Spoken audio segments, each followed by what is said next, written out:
many years ago and heard it again a couple of days ago. I'd like to repeat. A number of years ago, in Israel has a proud citizen by the name of Professor Alman. He's a Nobel Prize winner from Jew, Russian Jew.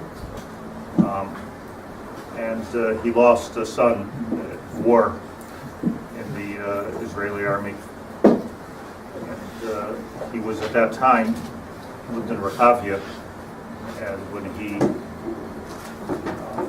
went to Shiva, so he had a connection with Rav Gusman, who was probably the most unknown Gadol B'Yisrael in history. He was a Gadol Sheben Toilem from some previous generation, but always shunned any type of publicity. So a lot of people didn't know about him, but those that knew that he was possibly the Gadol Ador in learning. And he came to be Menachem Avel, Professor Alman in Rehavia, and he sat there. We were just sitting there. He asked to be seated next to the oval. He sat there next to him, and he sat, and he sat, and he sat. And the professor, feeling already uncomfortable that this great Gadol was spending so much time there, and he thought maybe he wasn't comfortable leaving. He excused the Rav, and he said, "Thank you for coming. It's a great nechama to me from all the people that could have come. The UK was a great nechama to me, but you can leave now. You're welcome to leave." And Rav Gusman responded that he said, "Let me explain something." And he switched from his regular Yiddish to his not regular Hebrew so that everybody could understand.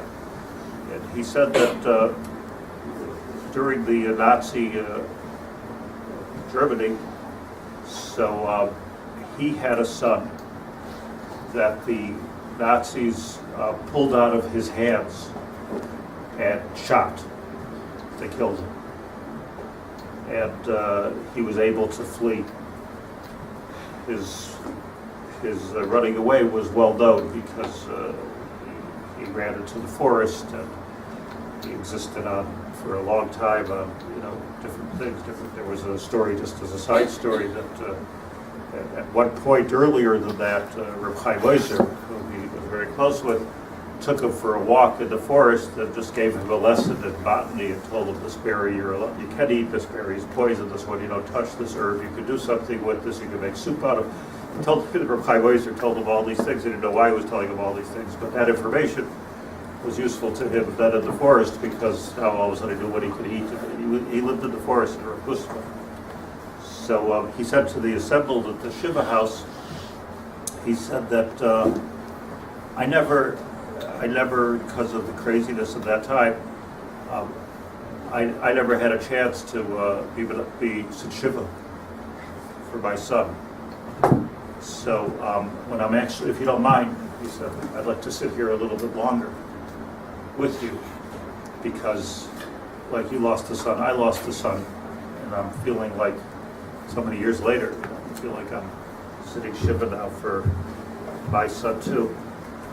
Then he said that, he says that my son, I'll tell you what's happening now. He said that what I think is happening now is that in Shamayim, your son and my son, they're both Kedoshim. My son was killed by the Nazis, your son was killed by the Arabs. And I'm sure that my son is greeting your son. He said, but the truth is that my son was a Kadosh. He died because he was a Jew. Your son died defending and taking care of millions of other Jews. And my son is a Kadosh, your son is Kodesh Kadoshim. My son is part of the Tzibur of Kedoshim, your son is the Shliach Tzibur. That's I think the language that he used. And he sat there. And I'll tell you the story because it's like such a Tisha B'Av story, sad story. It's supposed to tell sad stories on Tisha B'Av. But I've been thinking a lot about the whole Tisha B'Av, this is not usually by slot, Rabbi Yudin usually comes or somebody comes and, I do my keynotes thing. But I just want to use this more as an introduction or an overview as to this, what the events of the day are, and what should we be focusing on. In something like Rav Gusman said, for him, in a strange type of a way, it was enjoyable for him to be there, because he was finally sitting Shiva for his son.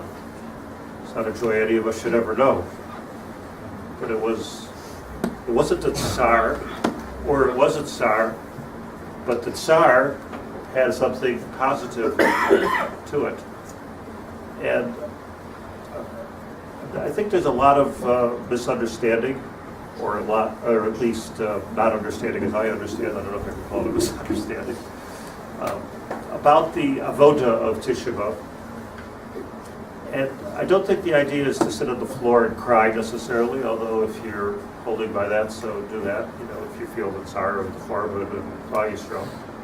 I think Tisha B'Av is a day of reflection,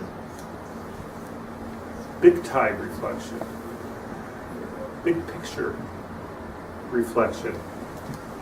You know how you ever go to these, cemeteries, mostly not Jewish cemeteries, and you have to walk through a bit to get to the Jewish cemetery. So they always have like these beautiful pastoral things and the graves, and then they have these cement benches, these little benches, and you sit there and you reflect.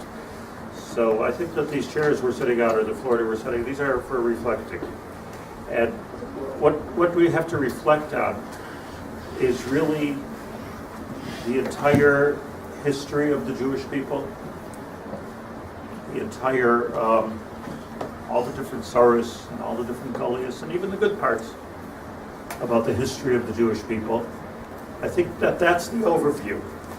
Because if you don't think of the big picture, and those who've been coming here for the so-called Pirkei Avos Shiur for the last couple of months, this is what I've been speaking about. There's a big picture. And that big picture is the essence of what it means to be a Jew.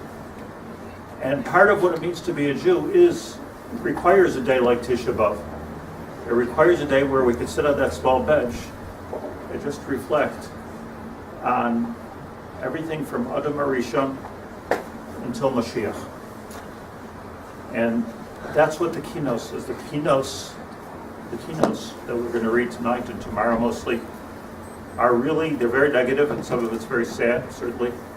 But what it is more than anything is just a reflection of very, very beautiful, inspiring. When I'm prepared, it takes me a long time to prepare for the keynotes that we do here in the shul, in case anybody thinks I'm like a Talmud Chacham. It doesn't sound like that. Even after many years, it takes me a few weeks to understand every keynote. And I'm saying this to you not to tell you how not smart I am.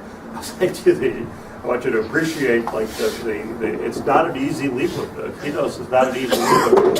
I mentioned a couple of years ago, I think, that it was since there's so much anti-goy stuff in the keynotes, those that put it together, like Rabbi Eliezer Akalier and Ad, put it together in a very, very difficult language so it wouldn't get caught by the censor, because there was so much anti-Roman stuff, anti-Christian things in there, illusions. So they put it all as a berebbes. The problem is, that's why it's so hard to understand. The problem is that it's such a good job that we also don't understand. You don't have to be a Christian not to understand it. It's a very difficult libud. But what you have after studying the whole thing, really studying the whole thing, there's always more to do. But after is that you have an extremely deep poetic expression of not just the tsaris of Klal Yisrael, but the history of the Jewish people, so for the history of the world, really, from the creation until the Tikkun. And that's really what Kinos is. I want to point out something in this regard, something that's been troubling me for a long time, and it just clicked in my mind what the shot is.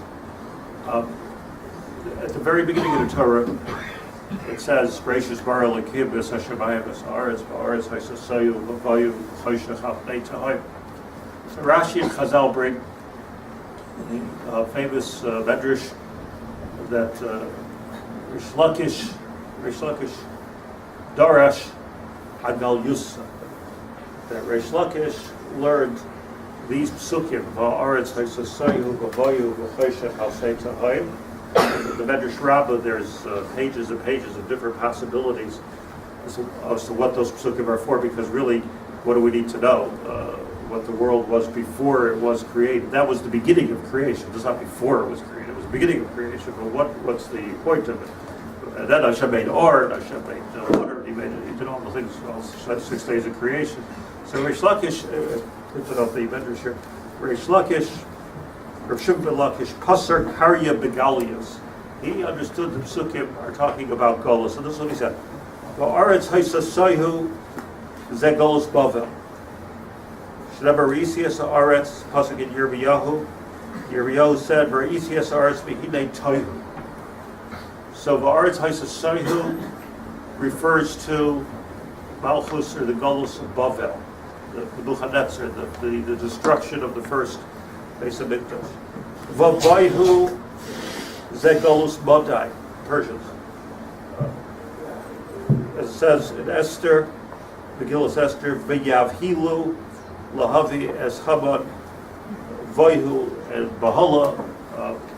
The Mepharshim say the Medrash, same word, comes from the same source. So Aretz Haisatayu is Bavel, and Vayhu is Persia. Choshech Zugalos Yavan. That's talking about the Greek Golos, Shehichicha rather, Einayim, Shel Yisrael, Gzeirosehem. Al Pnei Tahoim, Ze Golos Malchus Harisha. That was, contemporaries called it, what they were in there, what they were in then, and what we are in now, is Golos Edom. At that time it manifested itself as Romans, but today, whatever, the Golos that we're in is Malchus, Golos Edom. And that's talking about Al Pnei HaTahom. Why is it called Tahom? She'ein lev cheker kemo HaTahom. Nobody can see the end of it. It's like a Tahom, like a big Tahom. Nobody knows where this starts or where this ends, and it just seems like we're here forever. But then finally the pasuk says, "V'ruach Elokim barachefes al pnei hamayim zeh rucho shel Mashiach." And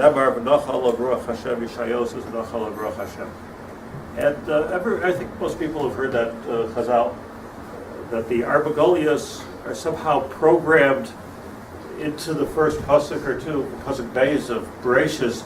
But I keep asking myself, what's it doing there?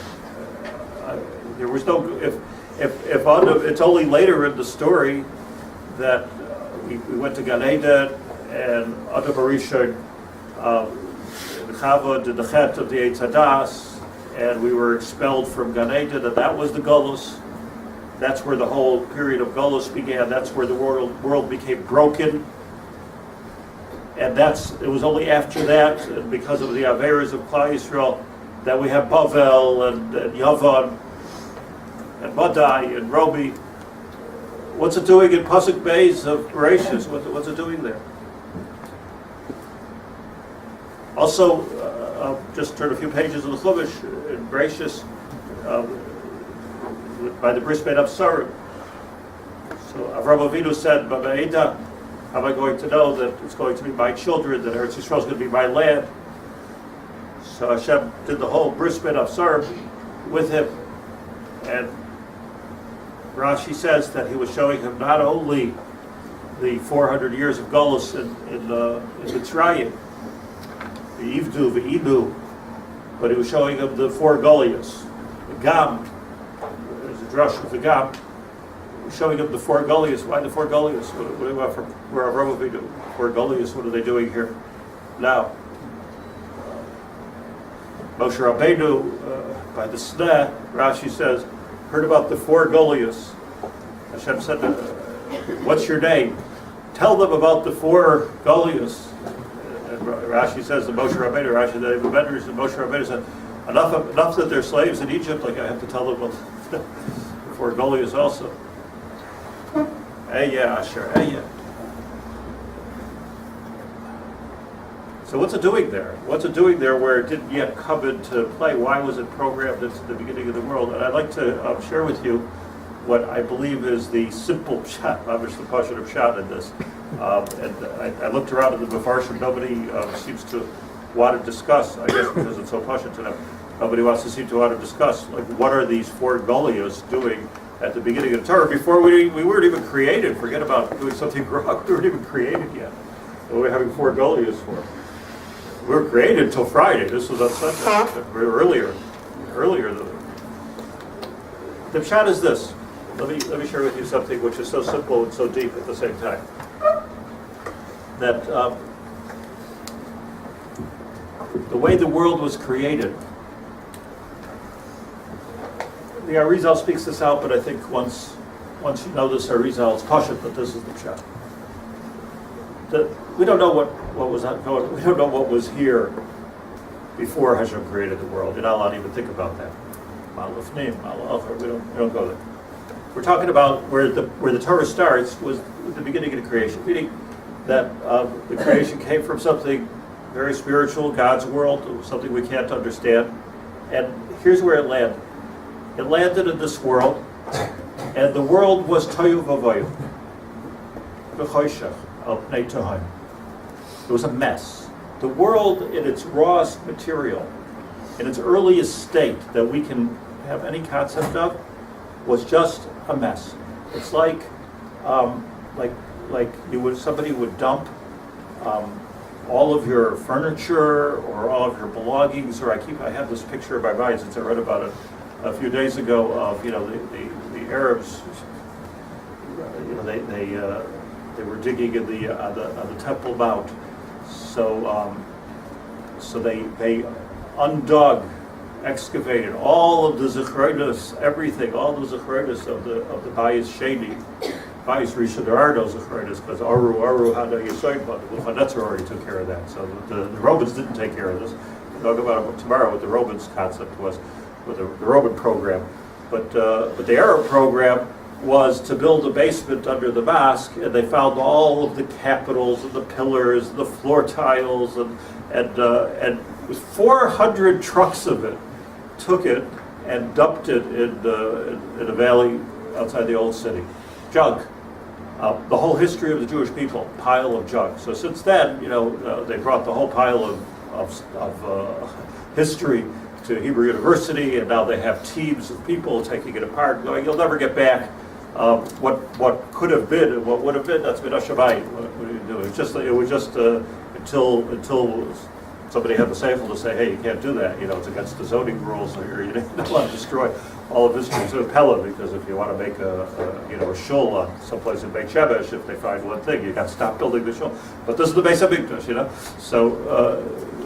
But like now, so for the next, until Mashiach comes, and maybe even after, we're sorting out the pieces, So I'm just giving a mashal, like imagine that pile of Kedusha, a pile of history, a pile which is all sitting in one place. That was the beginning of creation. It came from a different world. And it was a big mess. And now, it was for HaKadosh Baruch Hu, in the Brias HaOlam, the Sheishes Yimei Hamasa, the Sheishes Yimei Bria, was to take all of these things and to separate it, to sort it out. And this is water, and this is dry land, and this is or, and this is choshech, and to sort it out. But at the beginning, it was just a big mess. So the story of the Bria that we need to understand, and this is just so basic. It's so basic, pasuk aleph, maybe we don't think about it too much because usually like simplest Torah and things, we're busy. But the story of the Bria is the sorting out of the world. What would the world have looked like if it didn't get sorted out by HaKadosh Baruch Hu into a perfect world? You would have seen, says Chazal, this is what Reish Lakish says, you would have seen the Babylonian exile. You would have seen the darkness of Greece. You would have seen the murder of the Romans. You would have seen the Haman, the fear, chaos. When we went into Gan Eden, Adam and Chava we're put in Gan Eden into that perfect world where everything was all sorted out, we made a Mapecha, we messed it up. That's what the chet of the Eitz Hadas was. And we were put into Gullus. So now, everything, not so much in the Gashmias level, but on some level, all of that mess came back, and HaKadosh Baruch Hu told us, now you need to sort it out. And it's better. Rizal explains it's better if we sort it out. Because if we sort it out, it'll last forever. Our work, Sarusa de Lasata, it'll last forever. So, it's not that God programmed Golus into the world that we had this punishment coming to us before we were even created. That's not the pshat. That's not the pshat. The pshat is what the Torah is telling you there. This is what Reish Lakish's such ingenious and deep insight was that what we're looking at now. Like right now. I don't think that you need me to tell you that the world is broken. I say this and people say, well, they said the same thing 50 years ago, so. But truth is, it's broken in a different kind of way. It's very, very, it's broken, it's taking us into pre-creation mode. And it's broken, that's why it had to be in the pasuk over there. Had to be in the pasuk. This is the brokenness that was there before HaKadosh Baruch Hu sorted it all out and made a world. Now, it has a new name. It's not called broken. It's called Golus. And it's a Golus that we need to do a tikkun on. And the way it works is this. What does it mean to do a tikkun? In other words, we need to sort out the world. Isarusa de Lasata. So what's a tikkun? Bavel, Nebuchadnezzar. Like we need to understand this. From the time Yoshua came into Eretz Yisrael, had a bunch of wars, mostly won miraculously. All these wars. Shlomo Melech built a Beis Hamikdash, and we were fine. We were on top of the world for hundreds of years. And so much so, people were bored of this, and they died of this, and they knew nothing else. But the Jew, it's hard for us to imagine this, that people were coming to Shlomo HaMelech for money. They were coming to Shlomo HaMelech to make peace with him. He was like a Mashiach, really. But it wasn't the Mashiach. He knew he wasn't the Mashiach, because even though he was a Ben David, he certainly qualified from a family point of view. But he wasn't the Mashiach because if you look at the Psukim, he already knew that this Beis Hamikdash was going to be destroyed. I'll tell you, Shlomo HaMelech built tunnels under the Beis Hamikdash because he understood that a few hundred years later, 500 years later, the Yoshiyahu HaMelech is going to have to hide the Aron from some enemy, the Babylonians. But we were living in a time of complete clarity. And then when Nebuchadnezzar came, there's a lot to talk about with Nebuchadnezzar. Like where did he come from? But I guess we know he came from Hashem. Little guy, midget, Nebuchadnezzar. He came, V'ha'aretz haisatayu, and he made a balagan. Tohu means a balagan. Tohu means everything is mixed up. It got to the point to the Bayis Rishon in the time of Nebuchadnezzar that we were worshiping idols inside the Beis Hamikdash.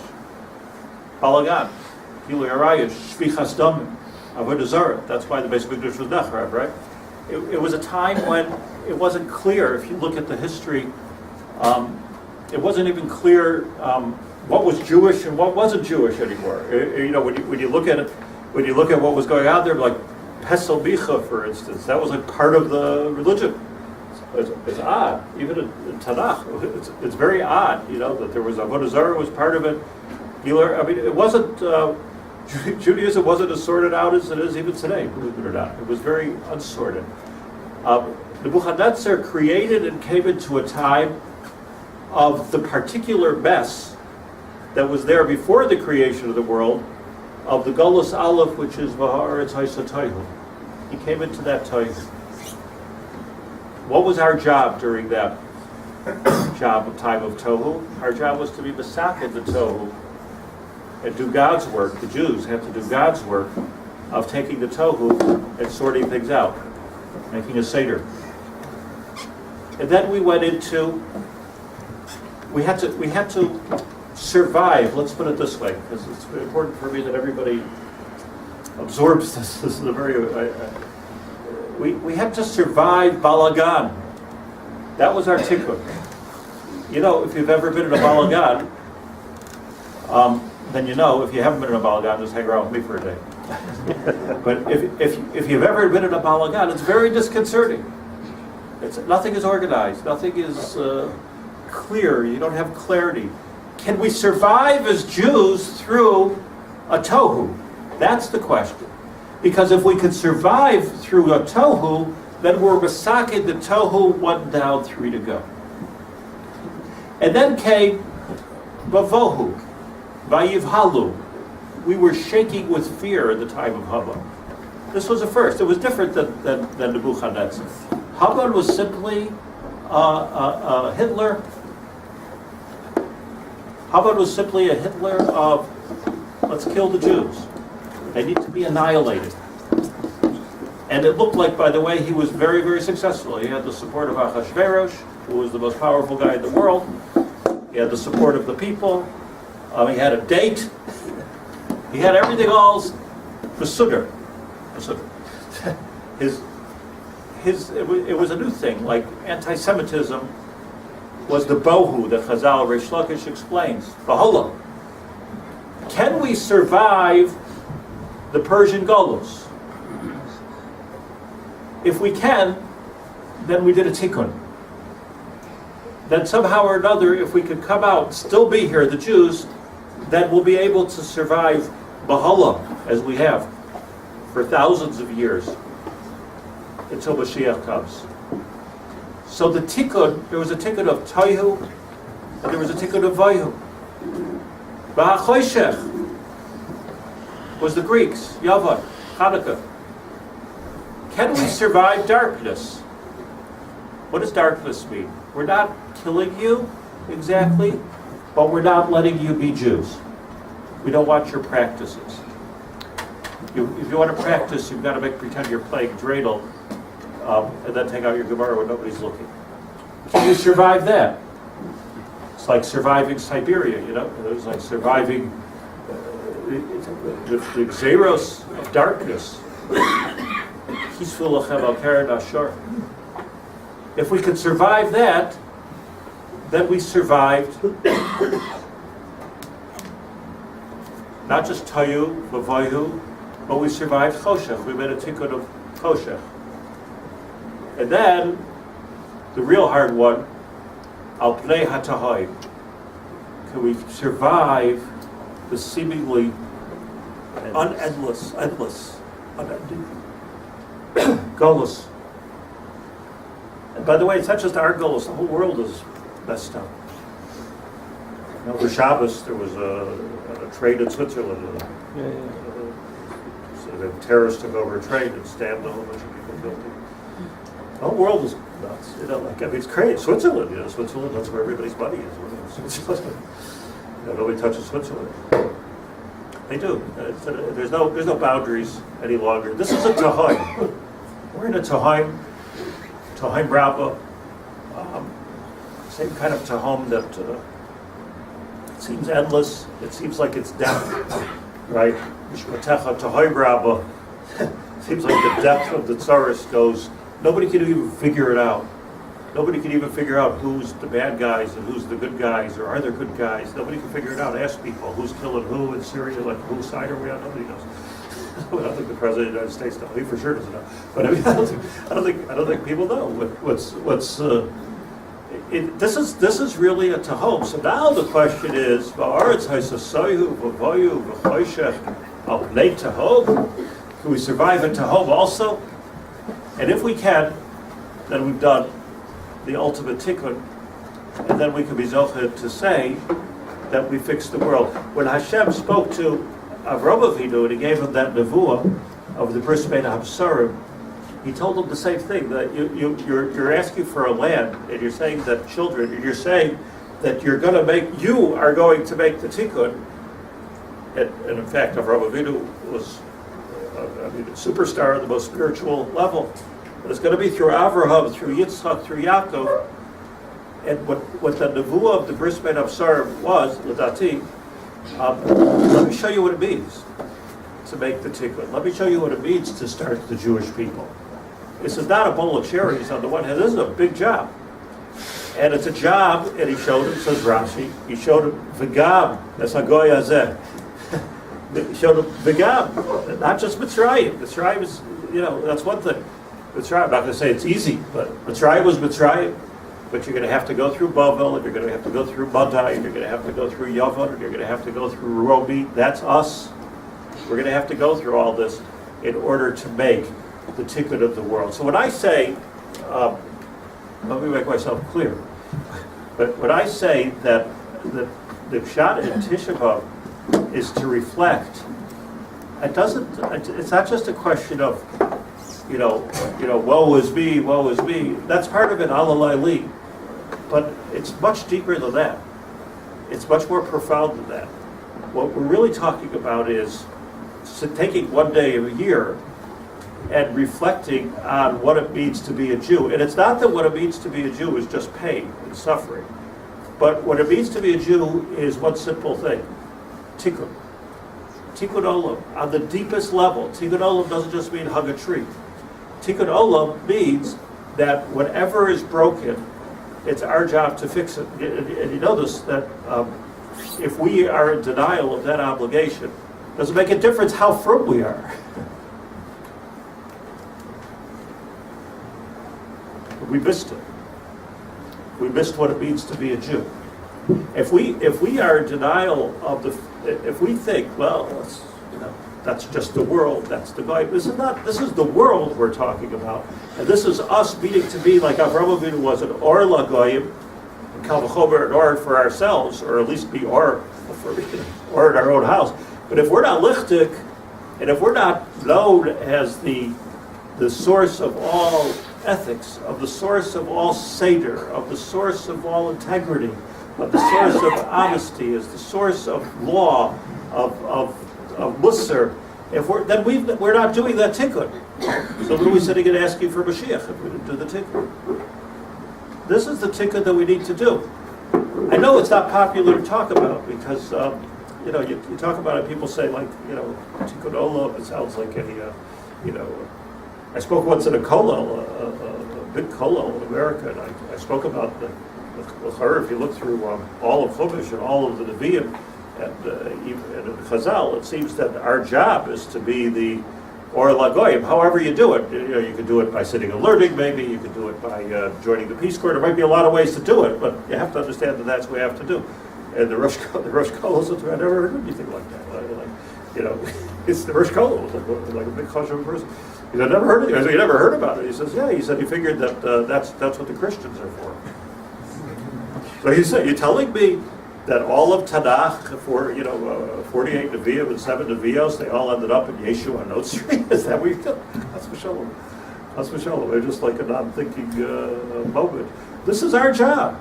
Our job is to make this this tikkun, and to take the mess that the world started with, the mess that HaKadosh Baruch Hu sorted out for us in Isarusa, Dilasata of Dilaela, which remained from that just the shell, just the picture, and then create Malchus, which is Isarusa Dilasata, and make that tikkun grow from the ground, make that tikkun part of the world where we're going to be masakin whatever Bavel messed up, or we're going to be masakin whatever the Persians messed up, we're going to be masakin whatever the Romans messed up, and then we are going to have our own melech, and it's going to be proactive, and it's going to be the tikkun. And that's what Tisha B'Av is.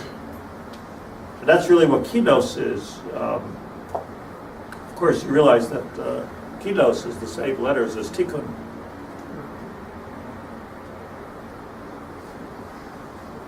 And it's also the same letters as nikius. Tikkun of being above the world and fixing the world. That's what we need to reflect on. That's what that little chair is for, to reflect on all of history and everything that has to be taken care of. And I think we're almost there. I feel, I don't like to talk about it too much because people start thinking I'm a Mashiach. I think we're holding by Mashiach. I say this all the time, that from a chronological, from a time we got through Baruch Hashem, we're done with the Babylonians, and we're done with the Greeks, and we're done with the Persians, and pretty much done with the Romans too. And Yishmael is only like a Machlekes Golus, Yishmael, Maral's Golus, as it's called.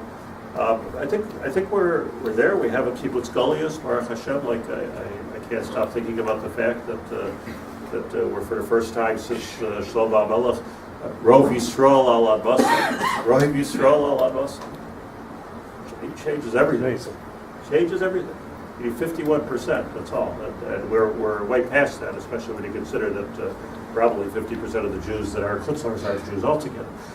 So we're that's just the Pew report, 51%, 52%, but it's really much more than that. I mean, I think we're almost there, but kinos helps us do that tikkun. So let me just say this at the end, Ted, with a Pesach we say this. Pick up a kos yayin and we say, we propose a toast. Yehi Amdul Avosenu.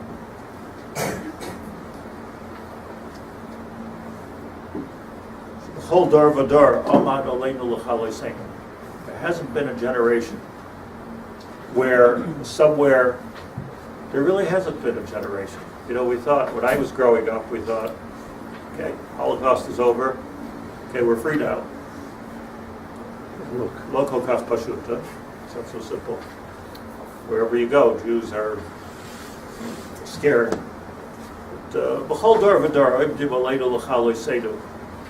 Idisarusa dilasata of Dilaela, which remained from that just the shell, just the picture, and then create Malchus, which is Isarusa dilasata, and make that tikkun grow from the ground, make that tikkun part of the world where we're going to be masakin whatever Bavel messed up, we're going to be masakin whatever the Persians messed up, we're going to be masakin whatever the Romans messed up, and then we are going to have our own melech, and it's going to be proactive, and it's going to be the tikkun. And that's what Tisha B'Av is. And that's really what kinos is. Of course, you realize that kinos is the same letters as tikkun.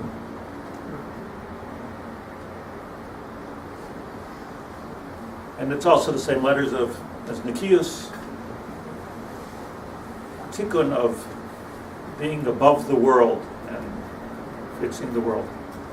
That's what we need to reflect on. That's what that little chair is for, to reflect on all of history and everything that has to be taken care of. And I think we're almost there. I feel, I don't like to talk about it too much because people start thinking I'm a Mashiach. I think we're holding by Mashiach. I say this all the time, that from a chronological, from a time we got through Baruch Hashem, we're done with the Babylonians, and we're done with the Greeks, and we're done with the Persians, and pretty much done with the Romans too. And Yishmael is only like a Machlekes Golus, Yishmael, Maral's Golus, as it's called. I think we're there. We have a kibbutz Golius, Baruch Hashem. Like I can't stop thinking about the fact that we're for the first time since Shlomo HaMelech, Rov Yisrael al Adbas, Rov Yisrael al Adbas. It changes everything. Changes everything. You need 51%. That's all. And we're way past that, especially when you consider that probably 50% of the Jews that are Chutzlars are Jews altogether. So we're that's just the Pew report, 51%, 52%, but it's really much more than that. I mean, I think we're almost there, but kinos helps us do that tikkun. So let me just say this at the end, Ted, with a Pesach we say this. pick up a kos yayin and we say, we propose a toast. V'hisha amdala v'seinu.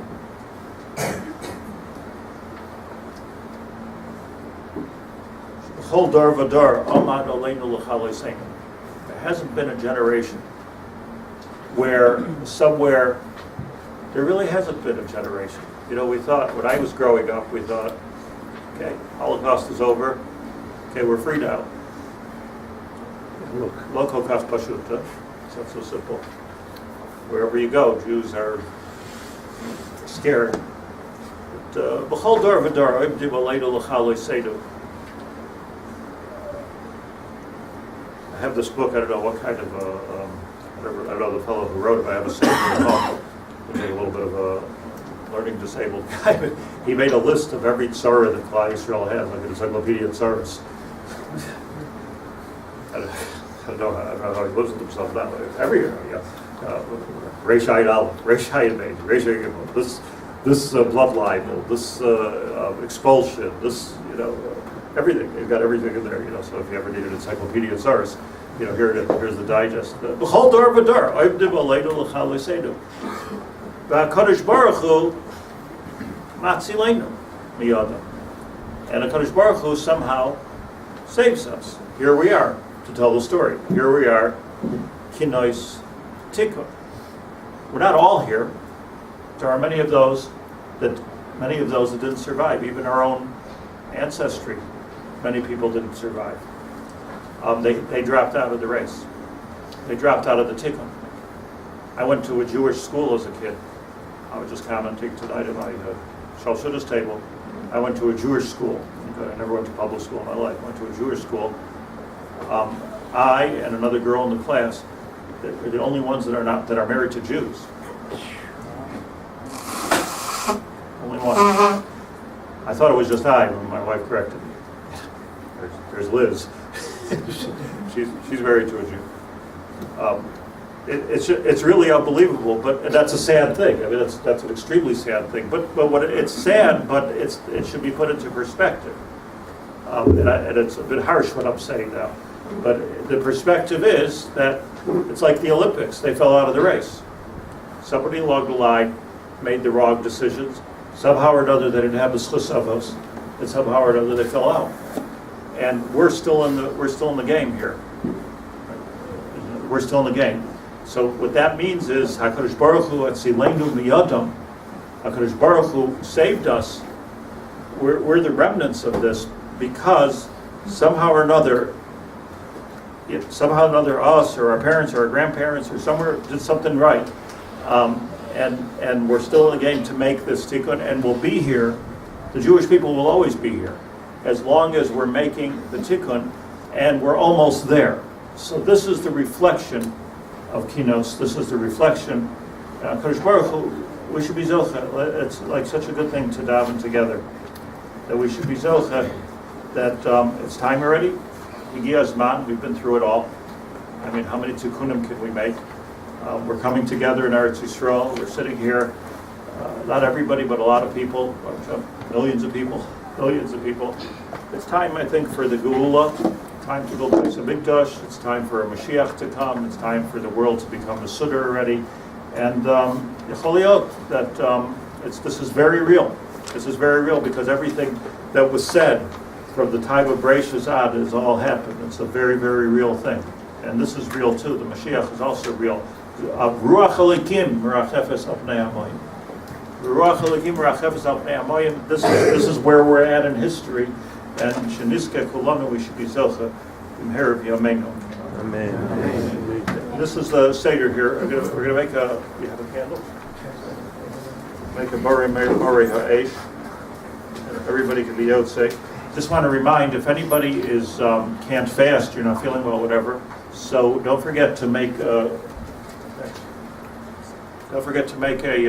complete Havdalah, not complete, a bar priya gafen, and the second part of Havdalah before you eat. Not kids, but if women or men, if you're not feeling well, so make Havdalah. You're not yotzei with this. What we're doing now is we're all going to make Havdalah. Those that are fasting are going to make Havdalah tomorrow night meaning Sunday night. There you're not going to make a bar mitzvah because we're doing that now. You're not going to make a bar mitzvah because you don't make a bar mitzvah on Sunday night. You're only going to make a bar gafen and make that on grape juice. Grape juice is okay. And then you, and then a mavdil ben kodesh l'chol. So, Miman of Shach, everyone here should be yotze with the bar mitzvah. And then we're going to read Megillus Eicha. Maybe you want to just shut the candle, the lights for them? The fan? Or shut the fan to it? I think it's on top of it.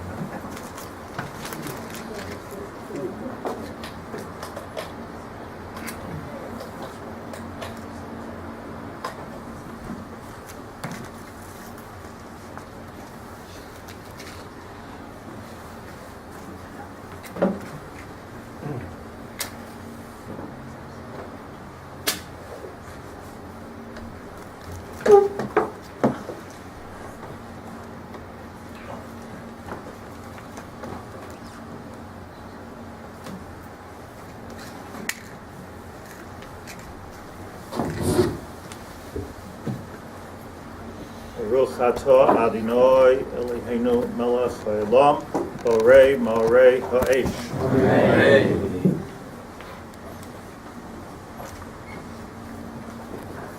Let's put this in a higher place.